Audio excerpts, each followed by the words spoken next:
Hello, everyone. This is Man Alone, and I am a man alone, your host.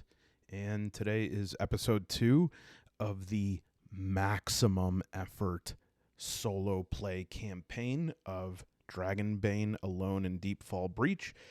And maximum effort, as it says in the title, is just my approach to solo role playing.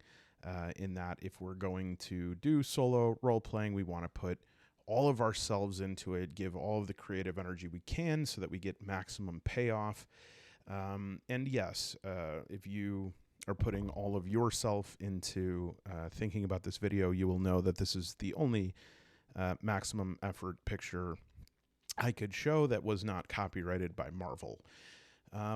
So today we're going to go into Deepfall Breach, and I am very excited about this. I have a lot of cool things set up to make this an enjoyable role-playing experience for myself, because if I don't do that, it's not me being greedy, but if I don't do that, then I'm not going to do a good job for you and make it a good experience for you. But I just wanted to start off by showing you a couple of the things I did just to organize my play space. And this is really important on the front end, especially for solo role playing, just that your play space is, everything is accessible. As you can kind of see, if you look at the progression of my videos over time, I'm getting more and more crowded by stuff, but that's okay. I'm getting more cozy in this little corner here. And so let's show you a couple of things. So first of all, I did finally pop out some of those all of the stand-ups. I wanted to keep them in their little cardboard punch holes as long as I could, just to preserve that new car feel. But alas, it's time to play. So that'll actually be one of the first people we meet. That's Inglefer. And of course, my hero, who is Groddy Flagstaff. We'll get into that. But just to show you like what I have around, obviously we have this playmat that came with the core set. And I also, because Dragonbane has these cards for initiative, weapons, etc., I repurposed this little, I think this was like a thing to hold laptops in if you had more than one laptop. Never used it, but I'm just doing this to keep all these cards in front of me. Initiative, improvised weapons are probably what I'm going to be using most, and then adventure cards, I'm not quite sure. They just kind of sum up like things about the different core adventures in the core rulebook, and then we have treasures as well. So I have that easy access right in front of me, and I really like the idea of smattering improvised weapons and treasures around the map. But as you know, technically in game, this is 2 feet by 2 feet right here, and so I don't know, what would this be, 6 feet by 4 feet. That's a big ass weapon, and so I got just some of these to just signify, maybe if I'm in a battle, I can throw some of these around the map and say, all right, this is a treasure, this is an improvised weapon, and then if my character wants to use up their movement to get over there, they can. But yeah, we'll see how that kind of shakes out. Obviously have my Free League Dragonbane dice here.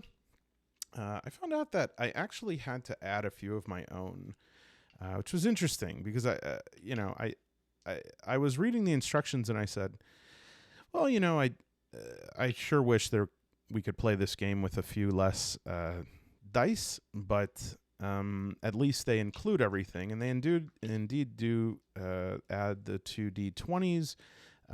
They give you, what is this here, 46, and then they give you a d12 and a d10 and a d8. Oh, I guess a d4. And there are some 2D 10, 8, and 12 rolls. And so I got some extras. I wish that I was able to stay color coordinated for all of those. Well, maybe I could it's okay. And of course, this being held in my laser cut Man Alone box, which you can purchase if you are my girlfriend and you got it as an anniversary gift. Otherwise, I think this is the only one that exists. Teehee. Okay. Moving along. The other thing that I got to set up our play is a GM screen that I do not have open right now. And that's a head scratcher, right? Why don't I have the GM screen open? Oh boy, is that annoying with the TikTok lights over it. The reason I do not have it open, I have it next to me, but just to kind of be 100% transparent, I adore this game. I adore the core set. I do not love this GM screen. Don't get me wrong. It is well made. The design is really pretty. But I am scratching my head over what they chose to include in this, because what I would need is the things that I'm going to be using most often. And it does have actions, but then it wastes this whole panel on a fear table, Pathfinder mishaps, and leaving the adventure site.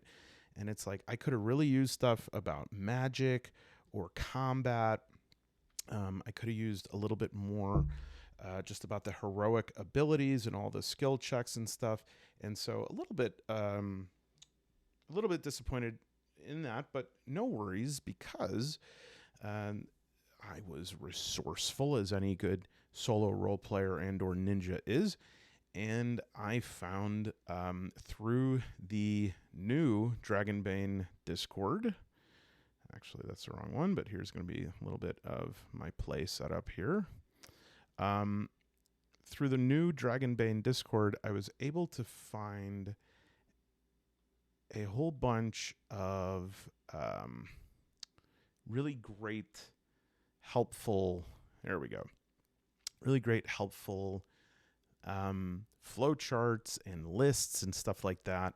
And I'm going to put the, I hope this is okay, I'm going to put the invite link to that Discord into the description of this video, because the Dragonbane Discord was thriving, and then the other day, I think maybe yesterday, it got like nuked because the person who ran it just sort of left social media, I think, completely. As far as I understand, I don't really know. And so they are rebuilding from scratch. Earlier today, they had about 63 people there. Now they're at 200. So if you're interested in following Dragonbane on Discord, you can follow that invite. I hope it will still it'll still work, but if not, I'll put the link to the Reddit forum, and I'm sure there'll be something there. But yeah, there is one of the, I believe this is one of the mods there, Matthias Svensson, I'm saying that wrong, linked to a lot of really great tools like this. This one is for melee attacks, updated with updated with the most recent rules or best practices, I guess you'd say. And then also they made a map here that does not have the labels on it, in case you wanted to have your adventurers discover things gradually. It comes with an unofficial FAQ, which was a gold mine, because these were so many of the questions I had due to vagaries in the rules book. And so I still have not finished reading all of these, and so I'm sure I'll get a few things wrong during this playthrough, but I think this is just probably the best resource right now on Dragonbane. This is another one by Matthias, which is like a what would we call it? A collation of all of their heroic abilities, and the ones that are involved with combat have an X next to them. And then also we have condensed all of the equipment with prices and their rarity, and everything like that all in one place, which is nice because whenever we go to a shop, we could just bring this up. Another thing that I made was just some tables for myself, just to remember a few things that I feel are going to be referenced pretty often in the game. And so I want to add to this even more, but this is what I've made so far. I did reach out to Free League to see if they had a PDF version of Alone in Deepfall Breach. I can't find one on their website, and I don't see one even available for sale on like Drive-Thru RPG. But maybe they'll come through with something, and in the meantime, I'm just kind of putting together ones that I'll use often, and then the other ones I could just refer to the pamphlet. Another thing that I have here is I made up a little map.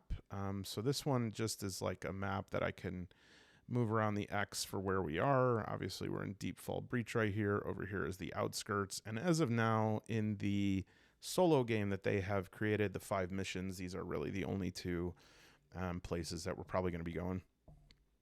And then I just used, what is it called? Dungeon Scrawl, which is a website I'll also add a link to. Fantastic website to draft a pretty standard dungeon for the first mission, which is called the Captive Orc. And I'm just kind of using my little sad face man alone emoji to move us from room to room, just so we remember where we are. And yeah, I think that's about it. I really do. This Dungeon Scrawl was a great website. This is not a very good picture of it, but this was super easy to make. There is I think a paid version of it, and that allows you to export high-res dungeons. But as you can see, it looks pretty good from this end. And yeah, that's that.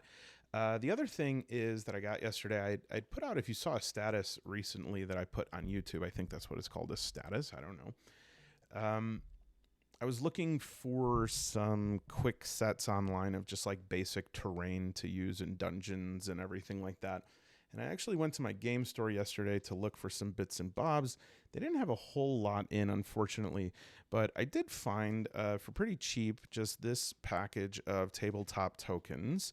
And I got the dungeon set. This was around $16 US.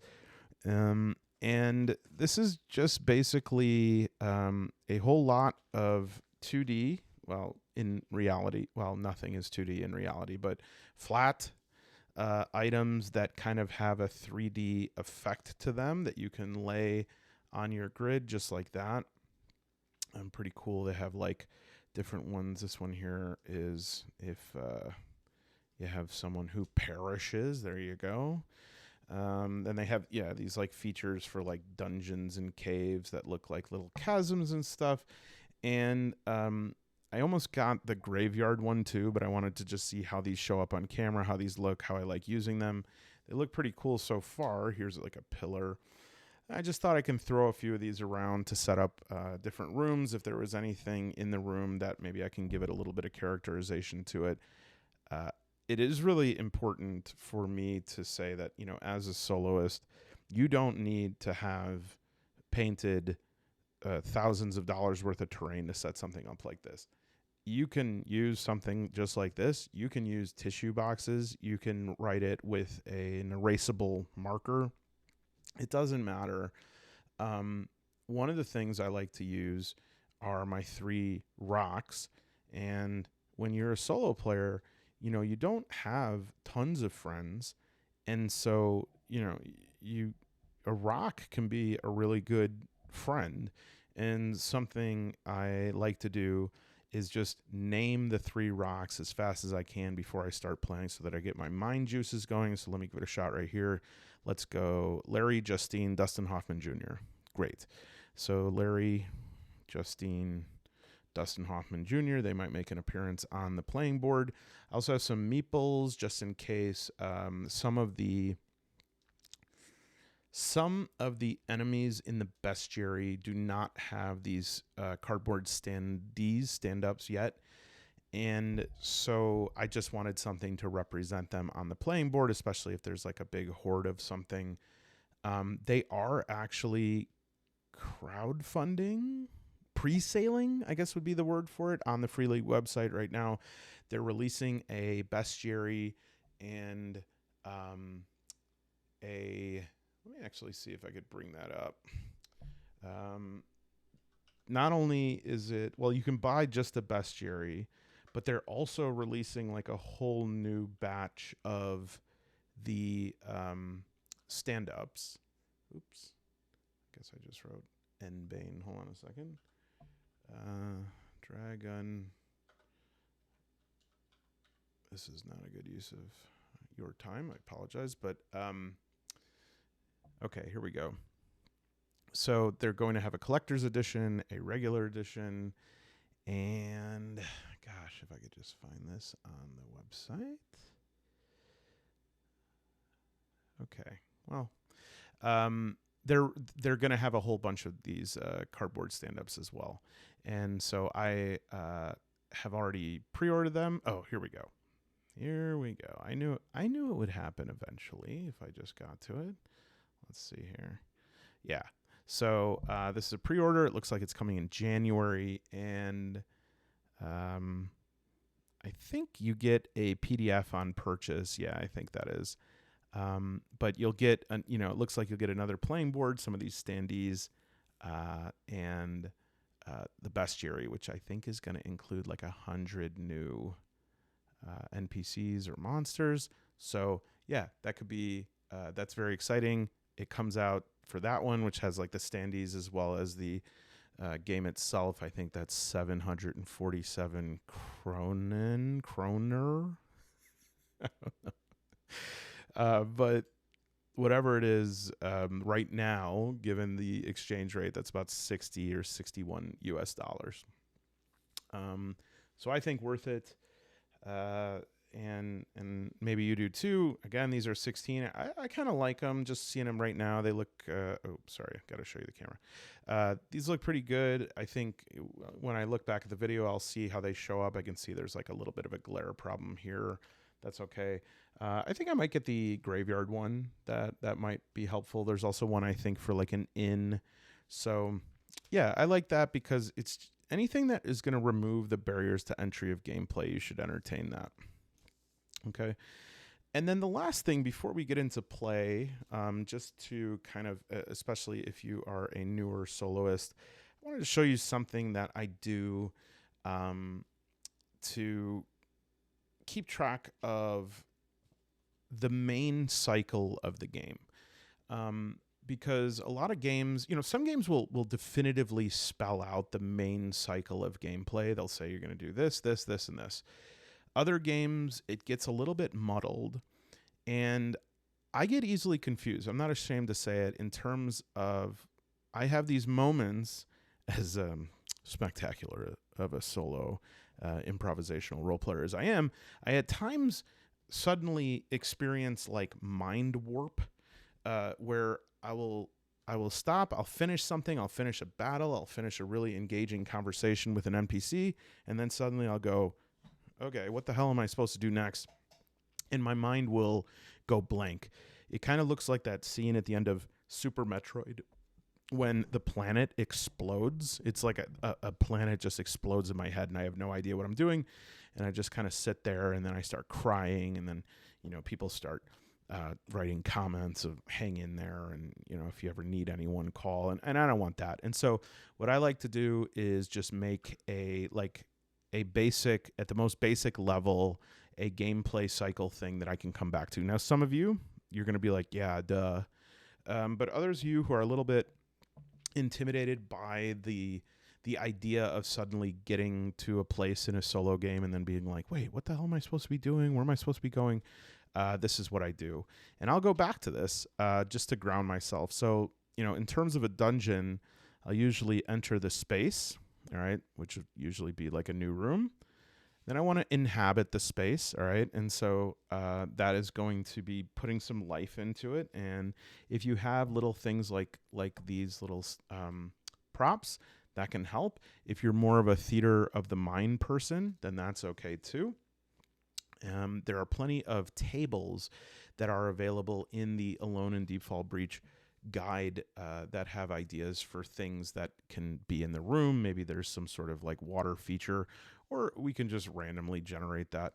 I should mention as well, these tabletop tokens, they have like other sides to them that have, some of them have like a little bit of different things on them, which I also think is cool.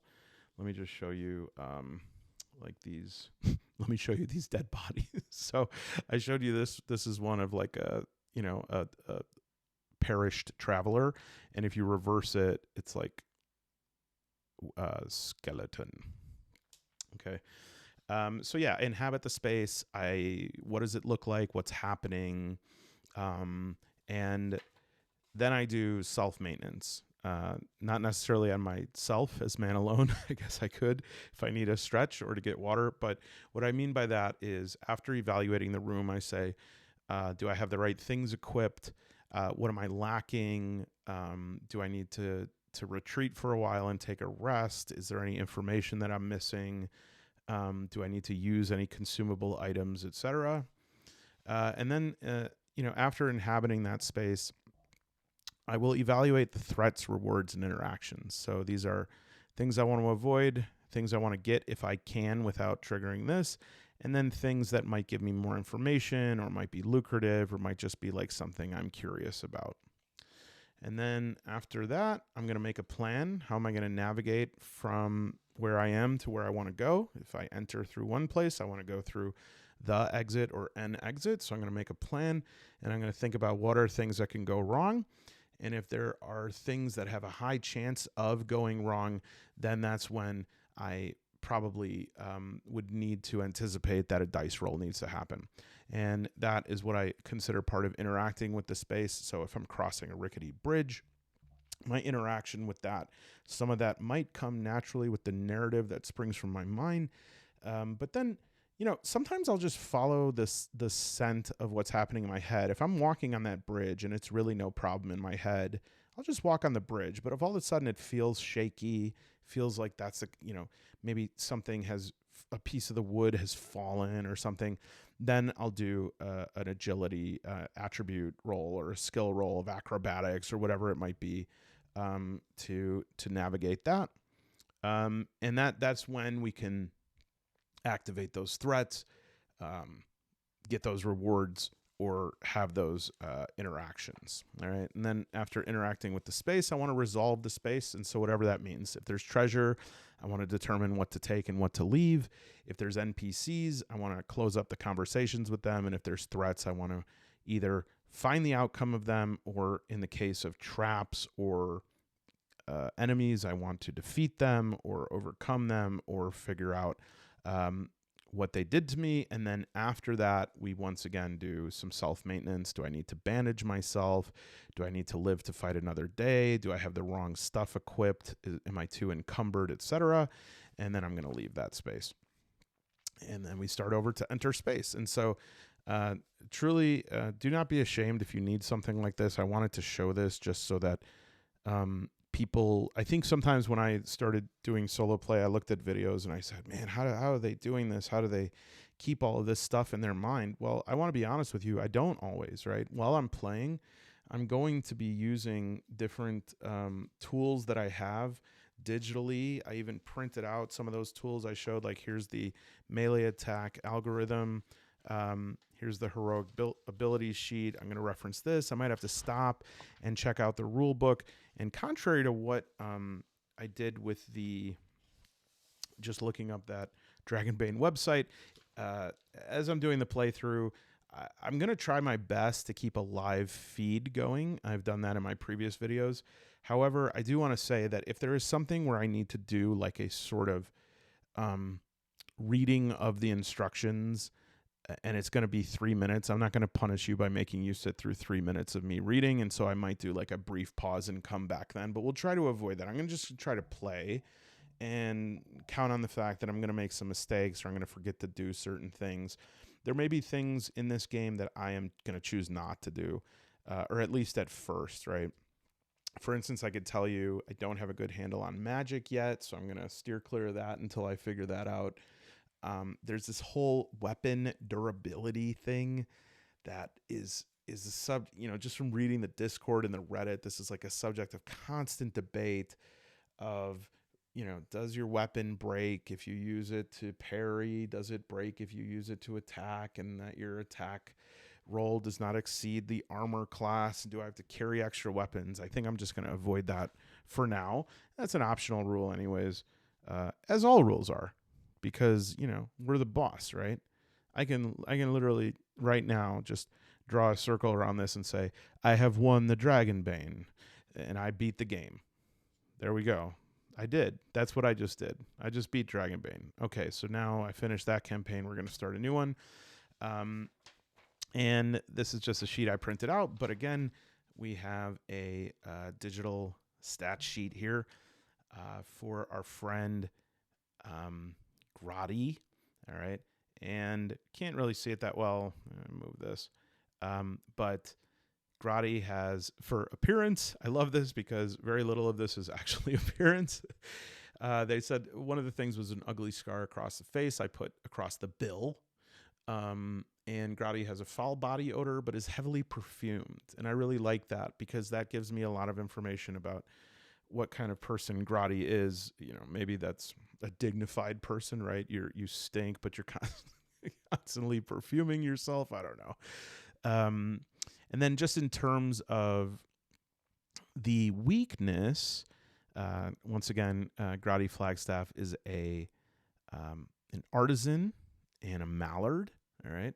And they're old, so they have some disadvantages in terms of their stats, but they get 6 extra skills in terms of, having advanced those skills so that they don't have the minimal rating for them.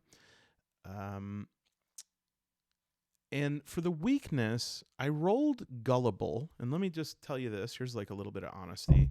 I rolled gullible, and I almost rolled again because I was like, I don't want to be gullible. I don't want my character to be led astray. And I want to tell you, I hope that you make the choice that I do when I get things like that, which is to defy that instinct. Defy the instinct of wanting your character to be the best and the smartest and the most competent. And in fact, I really want you to resist it if it's for the reason that I almost resisted it. I almost resisted it because I do not want to be gullible. As a person, I'm very sensitive to being perceived as gullible, to being taken advantage of. And so when I rolled that, I said, well, I don't want to play that out. But here's the thing. This is what role playing is. We're inhabiting a role. And in fact, I have found that sometimes when you take on a trait that is very different from what you'd like, or even more so what you want to be, that is where that's much more fruitful in terms of imagination and creativity than just the guy who is, Matt Damon in Good Will Hunting. I'm just the smartest, I'm the best, I'm the cleverest. It's okay to have a weakness because that is what's going to lead the story forward. If not, it's pretty boring. It's like a Nathan Fillion character. You just got a square jaw and you're kicking ass all the time. We need our characters to have weaknesses. We need them to have imperfections because it is, in fact, the imperfections that propel the story forward, and it is the imperfections that make them heroic. That is what is going to make it feel satisfying and make it feel fulfilling when we actually overcome those and have an adventure. But who knows? Because this is Dragonbane. This guy might get aced in the first 5 minutes and just blasted. To that end, I made one executive decision with my starting inventory here. I did roll for 6 rations. I turned in 2 of those rations for bandages. And the reason I did it is because the more I was playing sample playthroughs of this, even with like the sort of solo modifications, it just was too often that I was getting just killed really quickly. And so the bandages, all they're going to do is you avoid a bane on healing rolls when you're doing a life-saving roll. And I just wanted to have 2 of those for the purposes of play and because I don't find that to be a ridiculous thing for an adventurer to start their quests with. Now, if I said, oh yeah, instead of 2 rations, I'm going to give him 2 grenade launchers. Well, that's a little bit different, right? I don't think that is something I'll get at least till the second mission. Okay. I think that's about it. This is Groddy. We introduced Groddy in the last video. We have some leather armor. We have a hand axe that could be thrown. One thing I did find out is if you throw, if you're disarmed for any reason or you're using your hands, you will use your brawling stat to see if you connect with a punch. And luckily we have a pretty good punch there, so we could throw that hand axe of the range equal to my strength. So I guess that's 10. And if you're brawling, it's a check against 10, and then you just roll 1d6 for damage, which is good because I had thought until I figured that out that you just couldn't fight, which is kind of ridiculous. But other than that, remember we are ill-tempered, and once again, ill-tempered. I always forget this. I'm pretty sure that means that I can roll with a boon once per combat during one play. But let me just look that up now. And then I have webbed feet, which means I have an advantage on all swimming. I'm a master carpenter, which means that I can repair weapons in a shift, which is 6 hours, with my carpentry tools. And I'm Army of One, which is just, in terms of solo play, I just really don't see how you can be successful without taking that as your first, second heroic ability. Because it allows you to pull initiative twice and go twice. And so the other starting one that you can choose was, what the hell was that called? I think it's called, Soul Survivor. When adventuring alone, you may push a roll without suffering a condition. You know what? I might pick that one up if I get a heroic ability advance. That might take some time. But yeah, I had to use that one. And our ill-tempered is, it consumes 3 willpower points. Then you can, it doesn't cost an action. When you make a skill roll, you get a boon to the roll. But you become angry, which is a condition, which I like. Okay. So, yeah, that's about it. I'm going to quickly set this up. I'm just going to pause it to set up a little opening scene here. And then we're going to get right into it. Okay, so if you'll recall, we left off with our conversation with Groddy.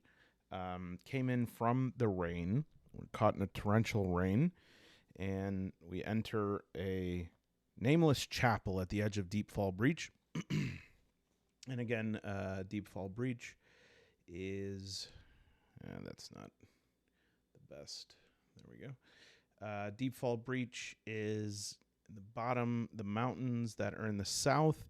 It is just above it, as well as, there we go. There's Deepfall Breach. There's a little chapel, some ruins outside there, and it's just by the outskirts city to the southwest of it. And so we come into this chapel, and we have Inglefur, who is a wolfkin. And what I really like about these tabletop tokens, again, is they kind of project 3D, but unfortunately these stand-ups don't. So again, here is Inglefur, and here is Groddy, wolfkin, mallard. Okay.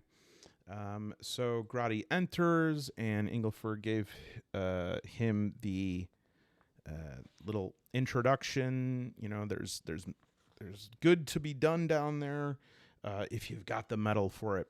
And so if we then leave Inglefur Stonegaze, deciding to take the first mission, and the first mission is going to be what we would call, well, not what we would call, but what is called, if I can find it, the captive orc.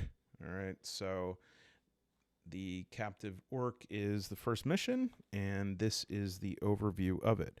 The leader of a sect of demon cultists holds the World Breaker Shard. the tip of the abyssal spear that split this land and created the breach. This power cannot stay in their grasp. Foul magics cloud their location from my sight, so you must locate the shard through other means. Seek below a band of cultists transporting a prisoner, an orc named Gorum. Gorum knows the location of the cultist outposts and may serve as a valuable ally in the days to come. Okay, so we're looking for Gorum, and I promise next time I'll put on an Inglefor voice. I just didn't realize I was reading a quote when I started. Right, so we're going to go into Deepfall Breach, and I can just, since it is the first time, I just read this selection. A mission encompasses the unique goal, threats, and environments of your journey into the breach. Stone Gaze supplies your missions. His enchanted sight pierces the stone of the rift, allowing him to discern its dizzying depths. His scrawled maps and notes guide through waypoints and warn of potential dangers, but much of the route will be shrouded to even his uncanny vision. So the way that this works is that some of these waypoints along the way, they're going to have descriptions. Some of them will have limited descriptions. Some of them will have more or less. And then some of them will have none. And so we'll have to use the different tables that are available in the guide in order to fill those in. Into the breach, you descend a crumbling staircase into the chasm. I guess this is the best I have for a crumbling staircase here. And there we go, Dustin Hoffman. So we're going down this staircase. It's crumbling into the breach. And a twisting corridor leads from the cliff face into the heart of the breach, emerging into what Inglefor calls the vaults of many paths. Here lies a great confounding hub of passages branching from an ancient spherical chamber, its walls embossed with primordial battlefields depicting dragons and demons clashing eternally in stark relief. Innumerable tunnels run from the vault like veins through the stone flesh of the earth. You steel yourself against the perils to come, take a moment to study the notes and maps provided by Inglefor, and step forward. Beyond your path lies your path for your mission. All right, so, this is just kind of, this is essentially, we're saying we're entering the level select screen here. When we go into the breach, there's all these different tunnels. We can go down whatever tunnel of the mission that we're going for. And the first tunnel for finding the captive orc is going to take us into what's called the plunging path. So before we begin, the threat in this mission is a trio of goblin scouts. A trio of goblin scouts plunder the breach. Wait, this is Inglefor. A trio of goblin scouts plunder the breach, looting ancient crypts and robbing any who wander across their path. When the threat triggers, they spring an ambush. So for that, I've got these three little guys here. This looks like a worthy goblin trio. You know that they're going to be going, right?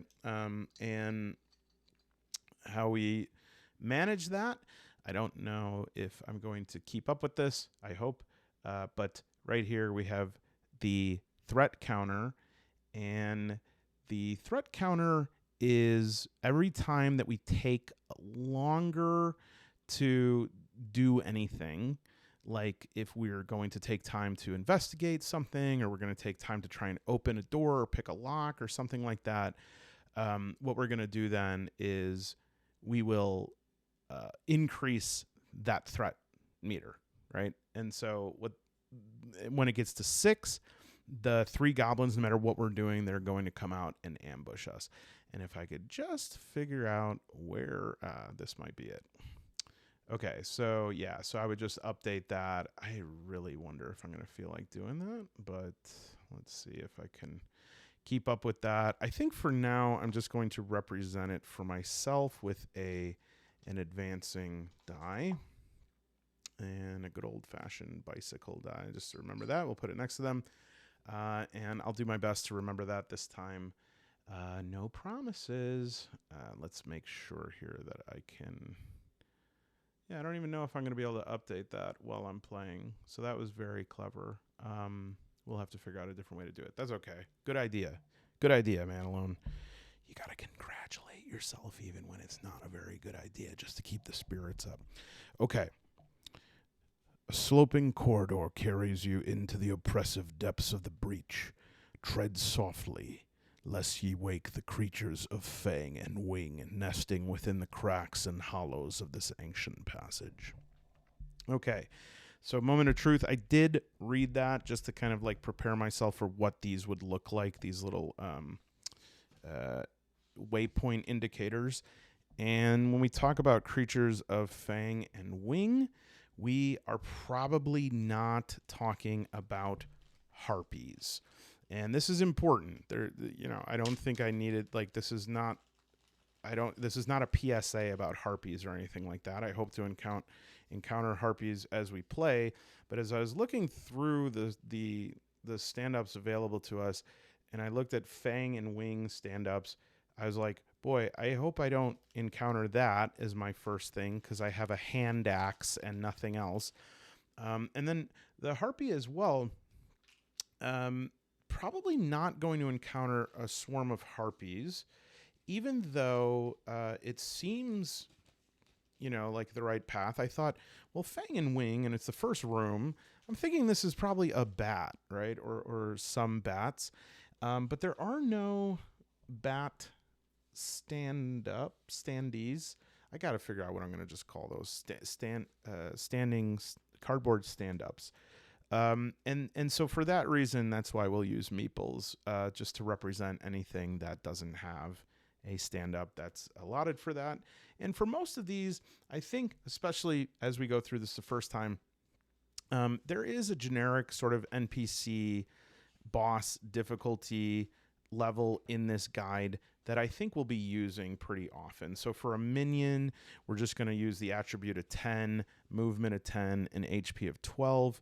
And the skills relevant to whatever, so like flight, I guess, or whatever skill might be relevant to a bat, would be a 12, and then everything else is a 6, and their damage is 2d6. And then if we encounter a boss, just up the damage to 2d8, add some armor of 4, increase HP to 20, and have their attributes 14. I might adjust that, I adjust that based on what we find here.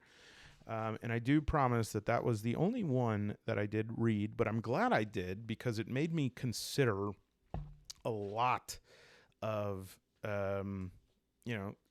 things that could be coming up throughout play. So I'm glad I did look at that. But yeah, so let's figure out here. So this is a plunging path, and it's a sloping corridor. Okay, we have that. Carries you to the oppressive depths. And you don't want to wake the creatures of fang and wing nesting within the cracks and hollows of this ancient passage. Okay, so this is an ancient passage. We have some cracks. We have some hollows. Very nice. So yeah, let's just, what would this look like here? I don't know. I could imagine like a little thing of water, maybe. And I could also, maybe there's like a couple drips coming from the ceiling. And maybe there's some treacherous little things that I can fall into and never be seen again. And so I would say that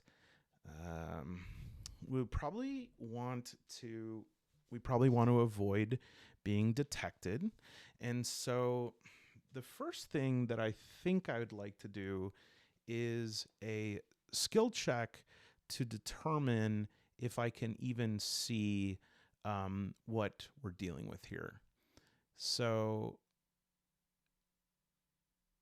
I guess this would be, let's try awareness, because I think awareness would be a more general one. I have an awareness skill of 12. Awareness is more general than, where's the other one? Spot hidden, although I do have a 12 for that. I see spot hidden as a more intensive task. That will take a little bit more time, and I think it would advance a threat meter.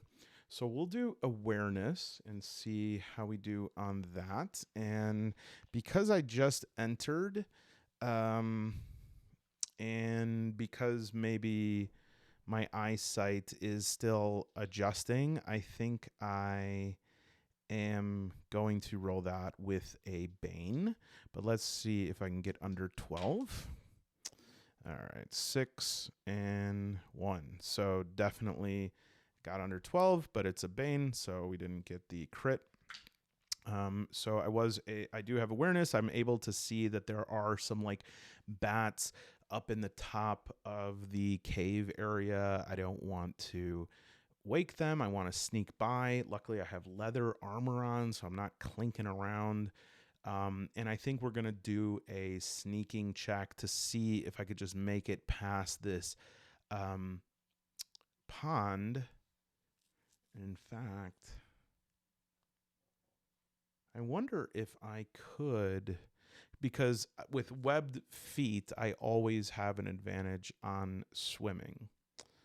And so I think, let me think here. It would actually be sneaking. I'm sneaking even if I'm swimming. But I think if I swam, I would have more of a chance of being able to sneak, right? And so let's just see how much movement this is here. Just let's count this as the exit. So it'd be like 2, 4, 6, 8, 2, 4, 6, 8. So we'll call that basically 2 moves here.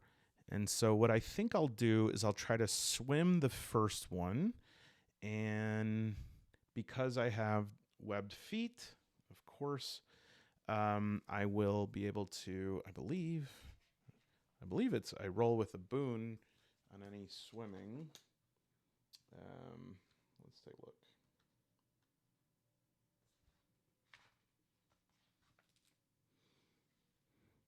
Webbed feet, as a mallard, you get a boon to all swimming rolls. You always move at full speed in or underwater. Great. So we'll go underwater to swim, and I'll roll with a boon. And let's see if I can do this without Splish Splash taking a bath and bringing them to notice me. So we have a 4, which I think hopefully I rolled at or under that, but I didn't even look at the sheet here. So for swimming, we have a 4. So wow, good. So we made it here.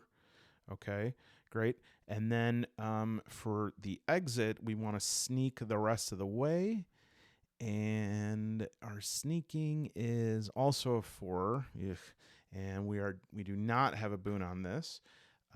So let's just, let's pray to the mallard gods here. A 10. Okay. So I, sopping wet, I'm coming out of this little area right here. I gracefully dove in, barely a splash, came out on the other side, had like a Baywatch moment as my the water was running off a duck's back, and I was too loud clomping. Maybe I let out a quack or something like that accidentally, and I brought attention to these bats. Now, I think I'm going to say, let's roll this down as a D3. How many bats are there? 1, 2, or 3? We'll go 1 or 2 is 1. 3 to 4 is 2. 5 to 6 is 3. 2. So there's 1 bat. And so we will consider that maybe we got about to halfway before it was noticed. And we'll say that this bat, the bat's right here. So this bat comes swooping down from the ceiling, and we'll give the bat a movement of 10, and we are going to pull initiative. I'm not going to say that the bat snuck up on me because I did do an awareness check, and I did know that they were there. So if I had failed that and they came up, I would have considered it an ambush. But let's just draw it as straight up initiative, and so my initiative is 2. Very good. And unless they get 1, 4. Okay, so this round, the bat is going to go second. I'm going to go first. And, so I can move and perform 1 action. I think right here would be a time, actually, in which if this was a little bit more of a fearsome creature, I might actually try to run away here, because I'm pretty close to the exit, and my initiative is first, so I can move. But I haven't established if there's a door there. Just for practice, let me just ask my friendly neighborhood oracle about this.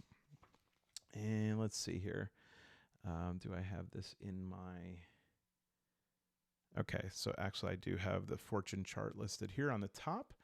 And so let's just say, is there a doorway that can be shut? We'll roll 1d6, a 1. Definitely not. Okay, so we definitely can. So the opening to this is probably just, you know, an arced opening. And so even if I were to run, this bat would probably be able to pursue me. It's one bat, so I think right now we can take this head on. However, the bat is up in the air right now, and I'm not feeling too certain about the first attack I ever make in this game to be flinging a hand axe at a bat who is 10 feet away and maybe even more when you go over and up. So what I'm going to do is I am going to switch initiative with this bat, and I am going to let them go. And let's take a look here at the combat here. And so this bat is going to do probably slashing attack on me. And the type of attack, there's only 3 types of attacks. There's slashing, piercing, and bludgeoning. There's 2 more types of weapon, which is ranged and subtle. But in terms of the attacks, the type of damage that happens changes. It can affect how the armor absorbs it. Okay, and so I think this is on here actually. Let's see. Piercing attacks never damage weapon shield if parried. If you're probably sitting there like looking at it right now, and I haven't seen it yet. Okay, maybe we don't have to worry about this quite yet. But yeah, we'll just say that it's slashing damage. I have leather armor on, so we'll just subtract that from whatever the damage is. And we're going to say that the bat just has this 10 movement, and they're going to attempt to make an attack. And so because, again, this is kind of just like a generic minion here. Let me bring the camera up. The minion, their attribute is going to be 10, and this is not going to be an opposed roll or anything, but I do have, because I kept this, I will have the chance to parry should they roll under 10, and they rolled a 19. So they swing and miss. Okay, and now that was I suppose a good idea because they're closer now, and I'm able to do a melee attack on them. And because I have an axe, we will then look at my weapon skill for axes is a 10. And so we just need to roll under 10, and we roll a 17. So the first interaction in this game is two people just swinging in folly at each other like a slap fight, right? They both missed. They've both humiliated themselves. However, I did not move yet, so I'm going to try to move. We'll go closer to the door here. Okay. And let me actually clear some of this off to give myself a little more room.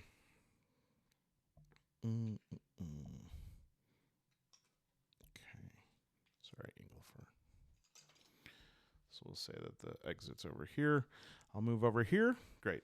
All right. So that wasn't so hard. We are going to roll initiative again. And we'll give the initiative first for that and then for me. Okay, so I'm going to go second this time. And again, the bat is going to pursue. We get a roll. 13, no attack. Bat already used their move. I'm second. And because they didn't connect, I'm not going to parry or dodge or anything like that. And just for funsies, let's take a look at if they're like in combat. Let's see what kind of Let's see what kind of other options I can take in combat here.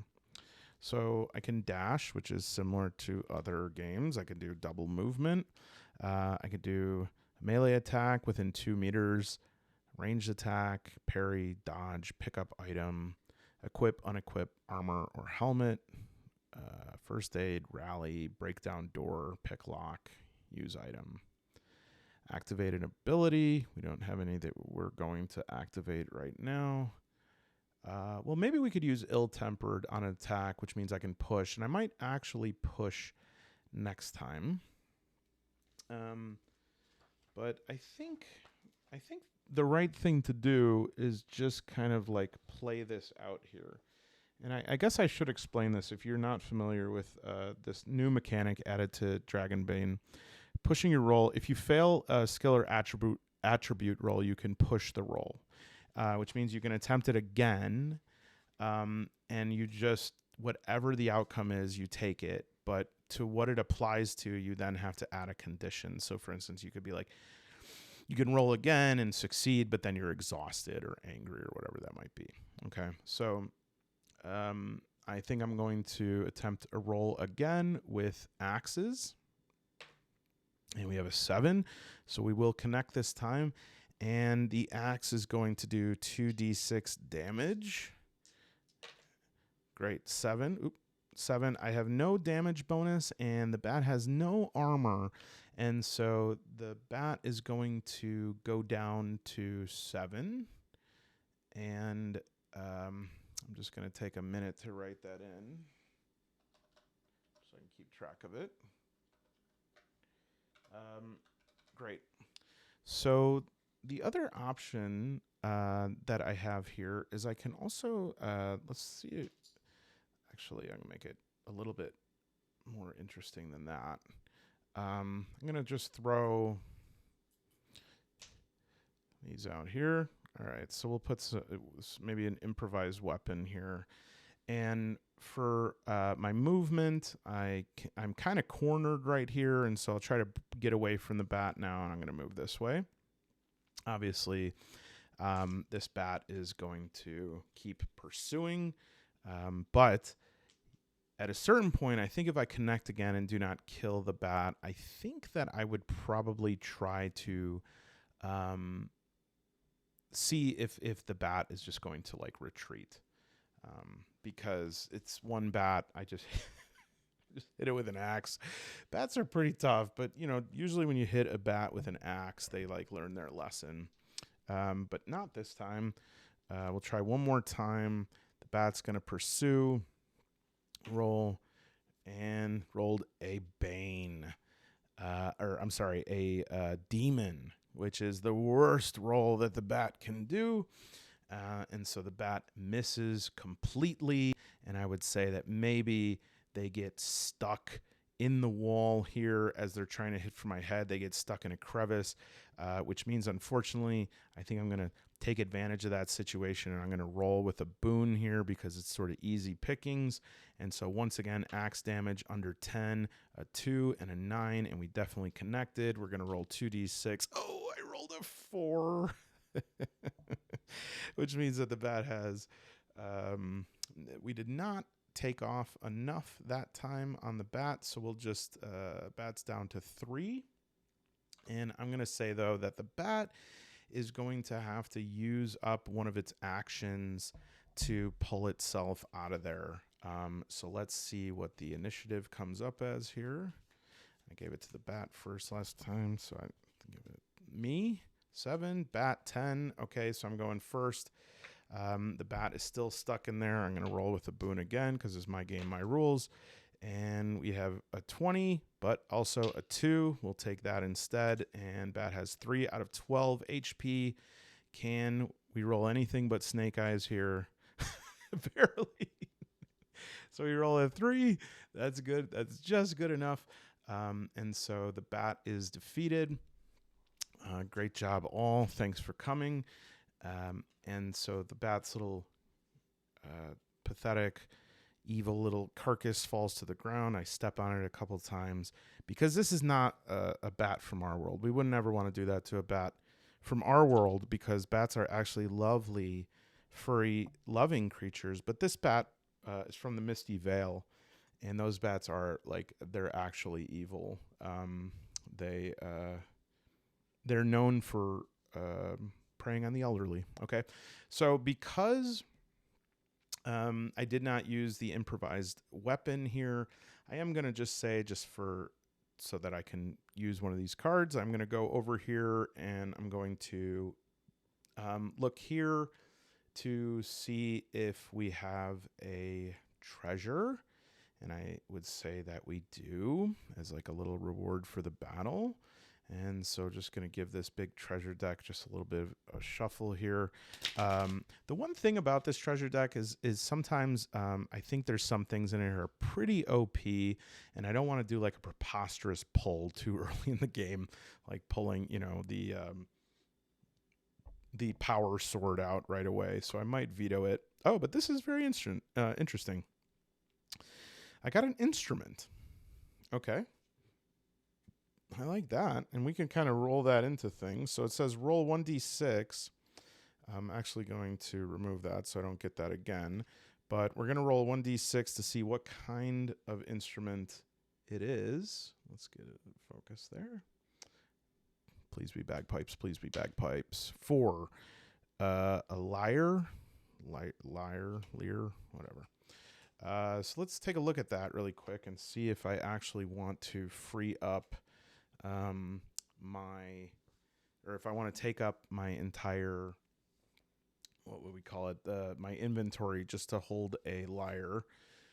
Maybe we would. I do love a good song. So we're going to check in the equipment here. Let me switch over to that. Okay, so let's see if we could find musical instruments.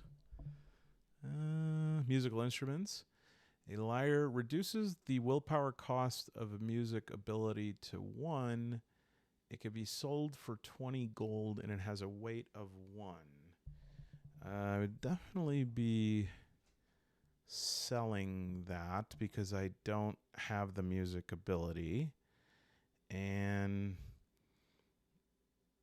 I'd say that we'll leave it here and see if we can get it on the way out. Okay, so we'll just say that there is a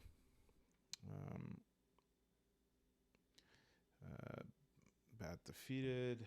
Okay, room 1, bat defeated, found lyre, no damage taken, went for a swim. Great. Okay, so that's good.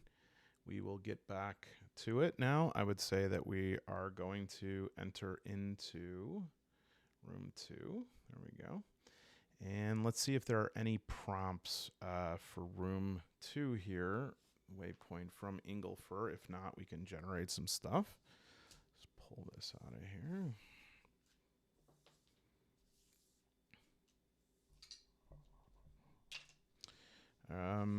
All right. Room 2. Charred Tomb. Fire long ago ravaged this once grand mausoleum. It holds 5 remaining sarcophagi. Oh, God. I was debating whether or not to get the dungeon one or the graveyard one, and the second room here has sarcophagi. Okay. It holds 5 remaining sarcophagi amid piles of ash. Find ye a path through a door hidden within one of these coffins, but disturb not the scorched dead nor the hidden trap. Okay. So we have a charred tomb, and we have some sarcophagi. It sounds like there are 5 remaining sarcophagi. So we'll have to figure out which one of these is what. And so what we'll do here, make a little mausoleum for ourselves. Give some of this. This looks like a nice statue of a tombstone. That is, I think, one of those things that holds torches. And there's just ash everywhere. Oh, and maybe to represent this, I'm going to enter on this side right here. We'll just do 5 of these blokes and put them down on the ground here. I definitely need a better way to represent this. You know what we'll do? Well, actually, I'll make the sarcophagi just as these pillars right here. We'll do that. And each of these will be one of them. So 1, 2, 3, 4, 5. And this, I guess, is just some flavor. Some old dead people. Okay. And just because it's underground, there we have it. So here is the scene picture here. We have 1, 2, 3, 4, 5 sarcophagi. So right away, I'm trying to figure out, what stat am I going to apply to this? A fire long ago ravaged this once grand mausoleum. It holds 5 remaining sarcophagi amidst piles of ash. Find ye a path through a door hidden within one of these coffins, but disturb not the scorched dead nor the hidden trap. All right.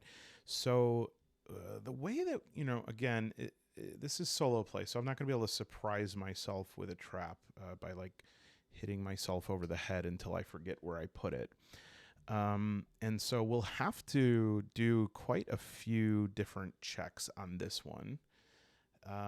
So there's a couple things we have to do. Number one, we got to find out which of these is occupied, and we want to try to find the one that is not occupied, and then we want to also avoid a trap. And so I think do not disturb the scorched dead nor the hidden trap. Okay, so here's what we're going to do. I think this is the risks here, is that the status of these, one of these has a trap, one of these has a dead guy who's going to come back alive, the scorched dead, and is going to attack me. And in fact, let's say we'll give 2 of these like this, the scorched dead. That looks good. So we'll put them on deck. I'm definitely going to have to advance the threat because I'm going to need to take a little more time in this one. Where's another scorched dead? That's more of an orc. Here we go. Oh, this one would be a ranged attack, crossbow. All right. So here's what we'll do.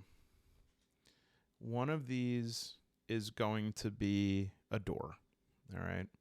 And I am going to represent, just for now, just to figure this out. I'm actually going to move this over here. Here's what we're going to do. One of these is going to be a trap. One of these is going to be a door. One of these is going to be a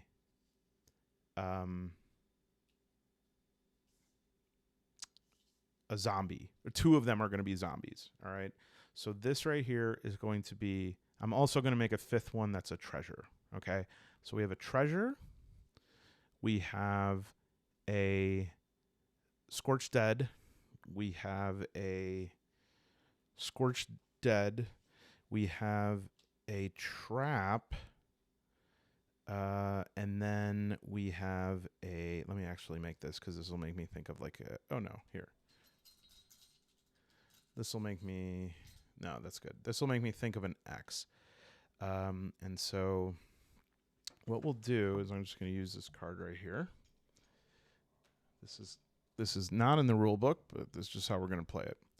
So one of these is a treasure, and one of these is, 2 of them is zombie, which will make like just minions. One of them will have a ranged attack. We'll call it zombie ranged. Zombie melee. Okay. Then one of these is going to have a trap. And then one of these is going to have a door. Okay. And I'm going to number these 1, 2, 3, 4, 5. Okay. And we're going to use the initiative cards here. And we're just going to see what's what. All right. So let me actually, I'm trying to find a place. It's not really a great place to see that, but all right. We don't need those anymore. I just needed those to imagine it. So I'm going to take out 6 through 10 here. So we just have 1, 2, 3, 4, 5. Yeah, that's good. Put those back. And I'm going to, what was that, 9? How'd you get in there? Let me just make sure I got it all. 1, 2, 3. What in the world did I do? All right. 1, 2, 4, 3, 5. Okay. This is fun. Okay, so we'll shuffle these up. Good. And then I'm just going to place them actually under. Okay, 1. Well, I don't know if that's 1. Maybe it is. And 2. And 3. And 4. And 5. Okay. So, so using this, we'll have to determine which one's which. So now, this is fun because I literally don't know which one it's going to be. So the first one that I'm going to attempt here, I feel like that scene in Indiana Jones and the Last Crusade where he has to choose the chalice. I want to choose the worst, plainest. I want to choose the plainest looking one. And the plainest looking one is this guy right here. And this is 4. That is a trap. All right. So I probably have to, let's see what I want to use. Well, first let's kind of determine what the trap is. And let's see if we can use one of the subtables for that. Oh, yeah, actually there's this, we can use, this has a row, this dangers of the room is, we can roll this a d20 on this. So let's see if this will roll up a trap. 12 is icy surface. The trap is you walk into the coffin and you just slip. Let's think, an icy surface.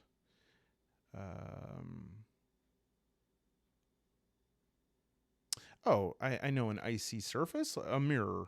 And so we'll say that there, when you open up the coffin, there is, or the sarcophagus, there was a mirror on the inside and maybe like something on the door that breaks that mirror and the shards of it come flying toward you. And so we would need to now roll, I want to say evade, but is there something that is going to, oh, right here, mirror evasion. No, I'm just kidding. Bartering awareness.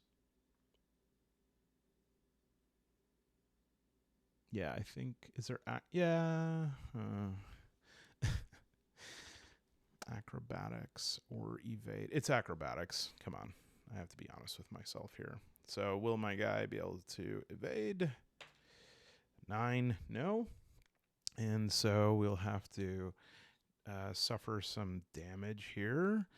And it looks like if we look in the bottom left here, we'll do a 1d6 and 3. So moderate damage, 2d6. Oof, this could be devastating, actually.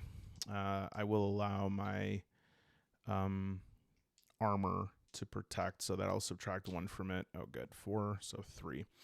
All right, so we'll do 3 damage to our boy. Oh, down here.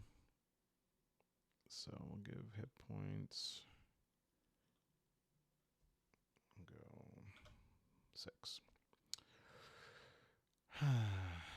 And so it begins. Welcome to Dragonbane, everyone. Okay, so yeah, I'd say that one of them just cut me across the shoulder as I tried to get out of the way, and I grabbed it quickly. Luckily, I was able to evade the largest shard, and I bounded out of the way, but I got a nice cut on my shoulder. Luckily, it's not affecting my movement too much. Doesn't seem like anything is ripped or torn.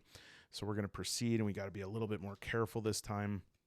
And in fact, I'm going to try to do right here an awareness check.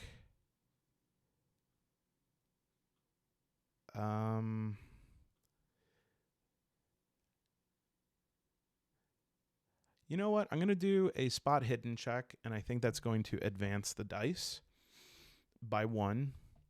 But I think that's okay, the threat dice, by 1, because with only 6 HP right now, I need to be more careful. So if I hit the spot awareness check, I think I will allow myself to take a look at the card and decide whether or not I want to take it.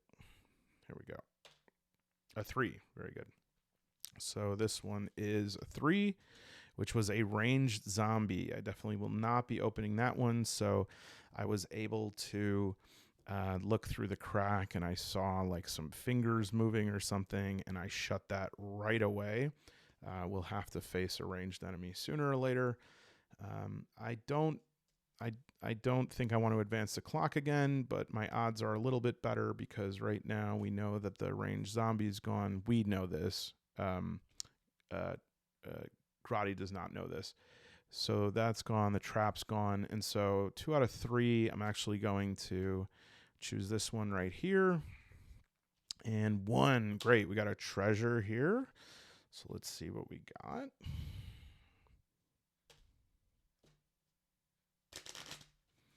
Quick shuffle and a cut.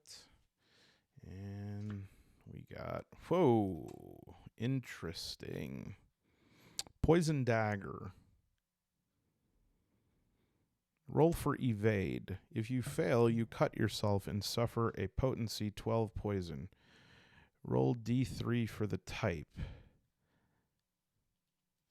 So here's my question. Is this the ability of the poison dagger, or did I just open like a mimicked trap? Did I just like unleash a poison dagger? Because I don't see a poison dagger here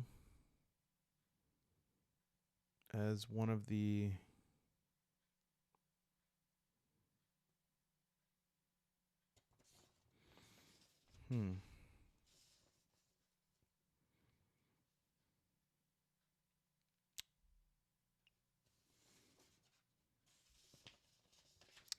That's very interesting. Please hold. I'm going to look to see, to make sure this, because I don't want to miss this one. Okay, friends. I think that I got myself a poison dagger. And even cooler, though I don't have any room left in my inventory, I can use this as a weapon at hand. And it does have the mechanics on it. It's written in a way that it looks like I had to do that, but there's nothing in the book to indicate that there's like fake treasures. So if I'm wrong on that, drop me a comment, let me know. But it looks like we just have the effects of it written. Now, it did say that when you get a treasure card, you should put it back into the deck. I think I will do that for like gold, but I don't, because it's only me, I don't want to pull the same treasure twice. So I'm actually going to hang on to it. And I can use it. So a dagger can be thrown. I'll hang on to the card so that I can reference it. I think that'll be more easy for me to recall what I need to do rather than trying to write it down on this sheet. So a dagger in general is going to be one-handed. It's going to do D8 damage. It has a durability of 9, and it's subtle and throwable, and it can do a pierce and a slash, which pierce is really nice. That's a special attack. Its range is equal to strength as well. Okay, so you can have up to 3 weapons at hand, and so let's do it. This is great. We have some options here, and I'll feel better about like throwing one of these if I have another weapon that I can use. And it is, I can throw it, piercing. And I think, what did I say? Slash. Yeah, slash. And it's also going to have poison, which I guess is the most important thing, which when I stab with it, oh, you know what? Okay. So this is kind of a rough weapon to use. I think actually that this is I think this is for me, is that when I use it, I cut myself with it. So that's a pretty dangerous thing to do. And I'd have to roll under a 12 to not get poisoned. Okay, well, you know what? We have it. It's there. It's fun.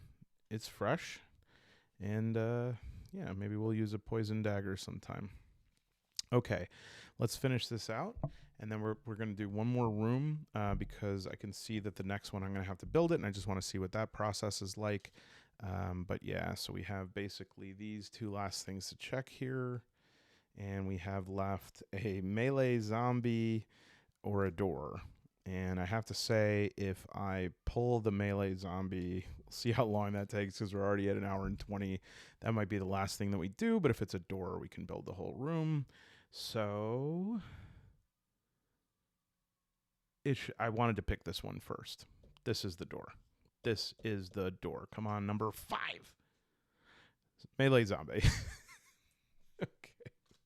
So we know that the last one is the door. And we're having ourselves a little battle here.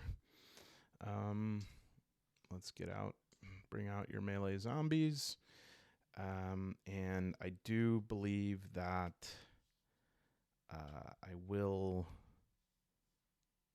Oh, you know what I forgot? What I've completely forgot, and if you're watching this, you're probably so annoyed with me, is that in that last battle, I did not draw 2 initiatives, which I should have because I have Army of 1. However, because I got ambushed, I will not be able to use Army of 1 in the first roll, and because he jumped out of the sarcophagus, it's likely that that makes sense anyways. He'll have the first attack, and I won't, get 2 attacks in that round. But just to look this up here, an ambush, a special kind of sneak attack is an ambush, lying in wait for an enemy and attacking as it passes by. In this case, each victim makes an awareness roll to spot the ambush with a bane if the attackers are well prepared. I would not call the attackers well prepared. He was in a coffin. All those who fail get bottom cards for initiative. Yeah, so let's just see. We'll roll an awareness check, and my awareness is, let's see here. I think I already looked that up, but just to remind, oh, good. I have a very good awareness, so we just need to roll under a 12. And I didn't. So it's a 14. I am going to push that roll. I want to try that. And so now remember, when we push the roll, I have to take whatever it says, and then I also have to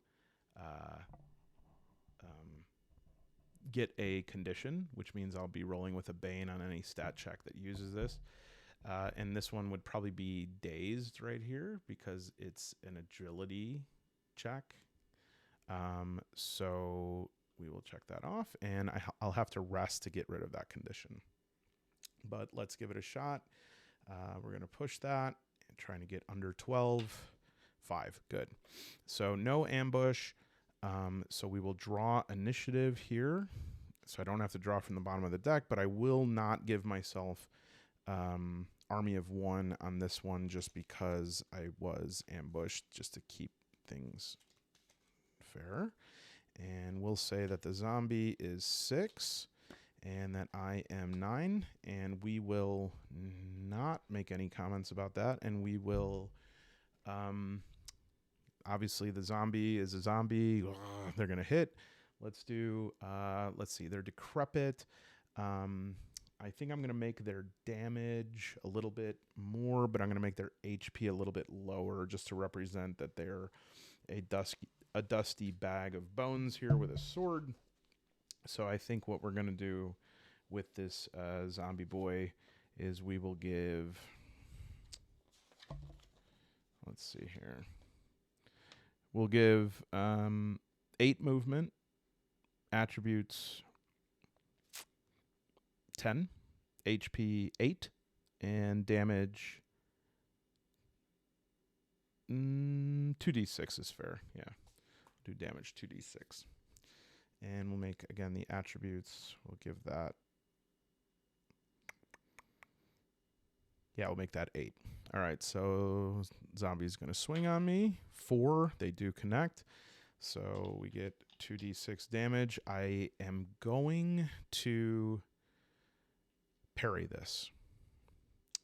And I need to remember how to parry, because now that I'm making a video and an hour and 25 minutes into it, I don't remember how.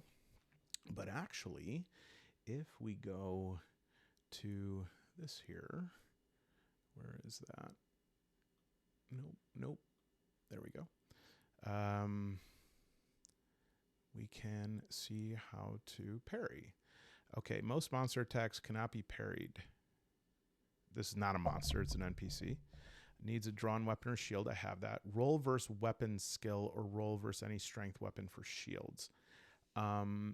So I'll just roll against a weapon skill that I have, that I would be parrying with, which would be my axe. And so I need to roll under a 10 for that. And let me just make sure that that is not, no, that's strength, not agility. So I'm rolling under 10, and I roll a 1. Beautiful. So I roll a dragon on that. I think I did actually look this up to see if there was any effect of rolling a demon when you parry. And I don't believe there is. I just believe that no damage. We roll for no damage. But I think that's great. Let me think if I can give myself a little bit of an advantage here. Yeah, you know what? I'm going to give myself a bit of a push off here. So I'm going to give myself about 4 feet. I parry, I turn, and now this zombie is kind of sauntering after me. And what I'm going to do is, just to make things kind of exciting, I am going to, oh no, hell no. I was about to say I was going to throw that poison dagger, but I think my evade is an agility roll, and I have Bane on that, so that's not a good idea. So yeah, I think, yeah, because I would have to roll evade for this to avoid the poison effects of it, and I don't want to do that because I would almost certainly lose that. And so I guess instead I am going to re-engage and attack. So I guess my little step back was meaningless. And we're going to roll on, we're going to use my axe. So we want to roll under 10. And in fact, I am so mad, I'm so sort of keyed up right now that I'm going to use my ill-tempered. And I think after I do this, I will get a Bane. Oh no, okay, so angry is on intelligence. So I get a the angry condition, and that means, but I'm ill-tempered means I use 3 willpower points. Sorry, we're all figuring this out together here, folks. So we'll use 3 willpower points down to 10. You know what? I think that actually I wasn't supposed to write that. There we go. 1, 2, 3. Okay. And I can roll with a boon on axes, which I will do.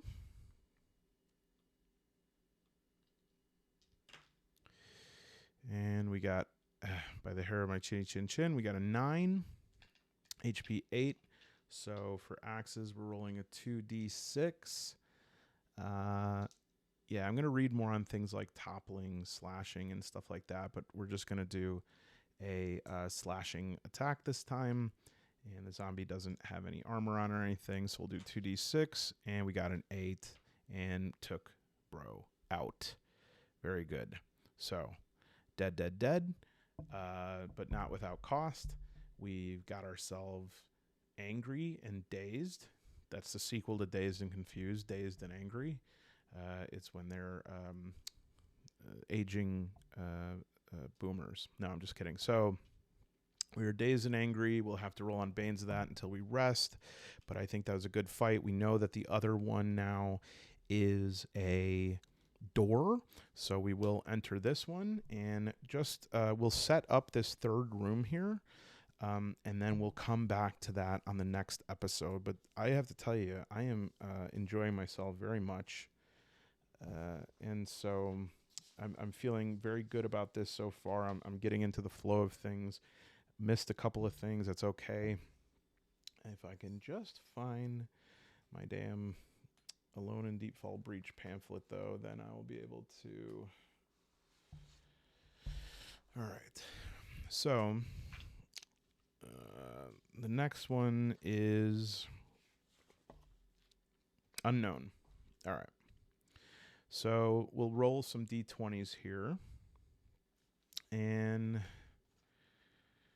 we'll see what's in here. So let's roll the location details first. We'll roll 3 oddities. What is the oddity in here? The oddity, we're going to roll d20, is 5. An oddity is a fleshy... All right, there's a fleshy terrain. So there is some rules on terrain, but I think it's nothing that says anything for fleshy terrain. So maybe I'll just notice that the terrain feels like a bit like skin. It has maybe a bit of a turgor to it. It has like an elasticity to it, a queasy sort of squishiness to it. Then let's just roll the rest of these things here.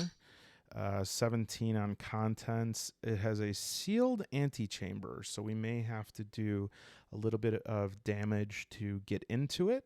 I do have the carpentry skills, so we'll start off by using that to get in there, because I think that will help me get through doors. In fact, I think the blacksmith thing helps with repairing weapons. I'll read up on that. The environment. What the hell did I just roll? Sorry. Rolled a 6 again. The environment is creeping vines. I really like this. So we have this creeping vines, and it has this like fleshiness to it, like stretched flesh across from it. And are there any dangers? Yeah, there's going to be a hidden trap. All right, that's great. And maybe we'll try scavenging, and we'll see if are there any inhabitants. 5 orcs. That makes sense. Because there are orcs. Now, remember, in this game, here's some orcs. We're going to... Oh, no. Sorry. That's one of those is not an orc. In this game, they are NPCs, unless they're these, like, big monsters. And I am going to save an orc. And so I have another orc around here somewhere. I'll find it. I may... not, let's see if we can not engage in combat here. We might not be able to. We might have to, but we'll find out. And area table. Oh, like what kind of area is this? I see. So I think we know. Well, let me just for my own edification roll on this. See what it says. 7, an excavated mine. Perfect. We know we're in an excavated mine, and so we have everything set up. And you know what? Just for fun, I didn't even realize this. Traps. Could have rolled on a traps table. So we'll do D20 trap. 15. Spinning blades. I love it. So we got a fun room to come back to next time. Groddy is a little worse for wear. Our HP is down to 6. We lost 3 willpower points. We're angry. We're confused. We had quite a scare with someone popping out of that sarcophagus, but we landed on our webbed feet. we are ready to enter room 3 when we continue in the next video, and we'll definitely get right to it. Well, I can't promise I won't say anything, but we won't have a half-hour intro on the next video like we did on this one. But other than that, looking forward to having you join me again for part 3. Thanks, everyone.